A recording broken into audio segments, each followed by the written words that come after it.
cost a dollar, keep your paragraph short. If you came up in 2020, how you make it back poor? Hey, let me explain this chart I made for you guys.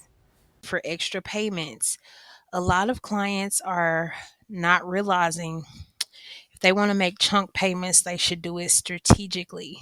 Because if you go and you pay off one card, like similar to like debt snowball, then you are a very high chance of getting your cards shut down. If your utilization is high, like this customer's is, then you don't want to pay one card off and keep going like that, because they'll start closing them down as you pay them. They'll start closing the lines down or minimizing the credit. So we want to try to get this low utilization lower, but just through like steps. So this customer is really close to a lot of these lines, almost 100% on all of them, if not over 100%.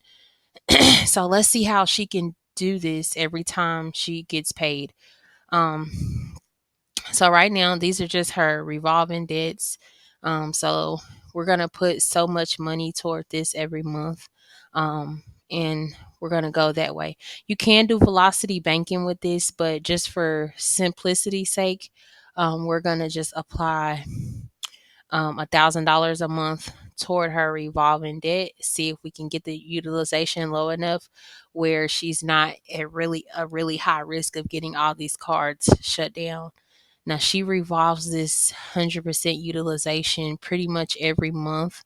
It's either over the limit or it's really close to 100.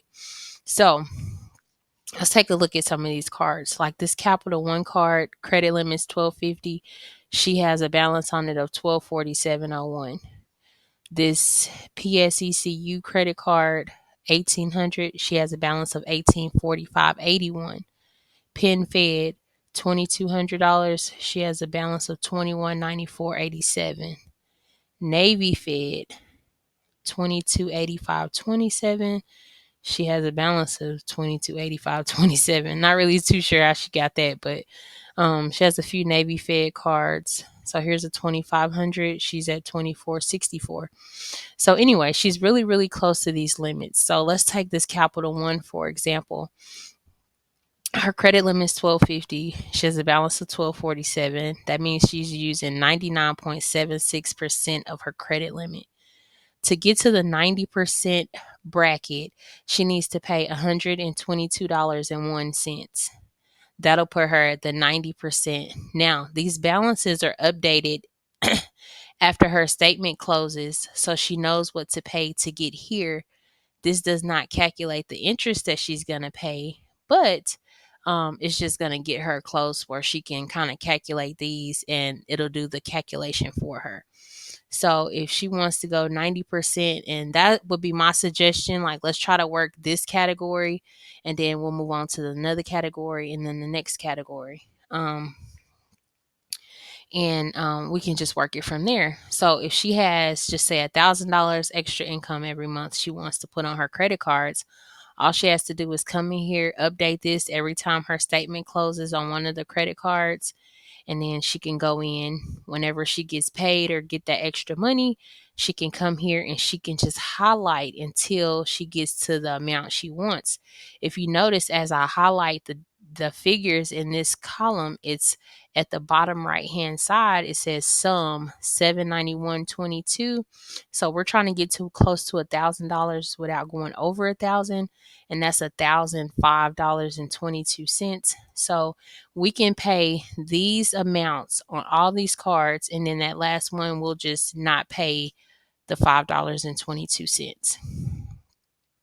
So that being said, we could even take the $5.22 from this 225.81 card, which is PSECU. So we could easily just make a 220 payment and it should take us under this $1,000. So that way, so then all her cards this month will go 90%.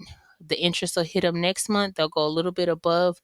Once she updates this, she'll be able to go to the next tier and it'll tell her how to get to 80%, because it'll just keep updating. As she updates the balances, these figures will update and update and update. So eventually she'll be able to get over here into, better figures of her credit utilization.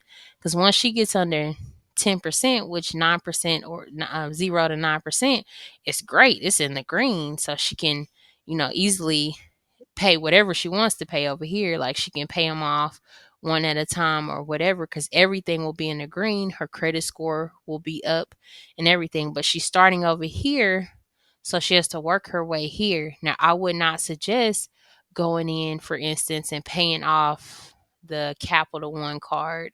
So instead of paying $1,000 to this one card to get it paid off, because that will close it, because her credit score is probably really poor here. And as she progresses this way, it'll get better. So I would just go step by step, just pay these 5 cards. And then next month I'll pay 5 cards. Like she's making the minimum payment on all the rest of this stuff, but I'll just pay these 5 cards. And then when I get another 1,000, I'll just pay, just in order. Um, I like this chart. It tells me the dollar figure versus what the balance should be. It's an easy calculation.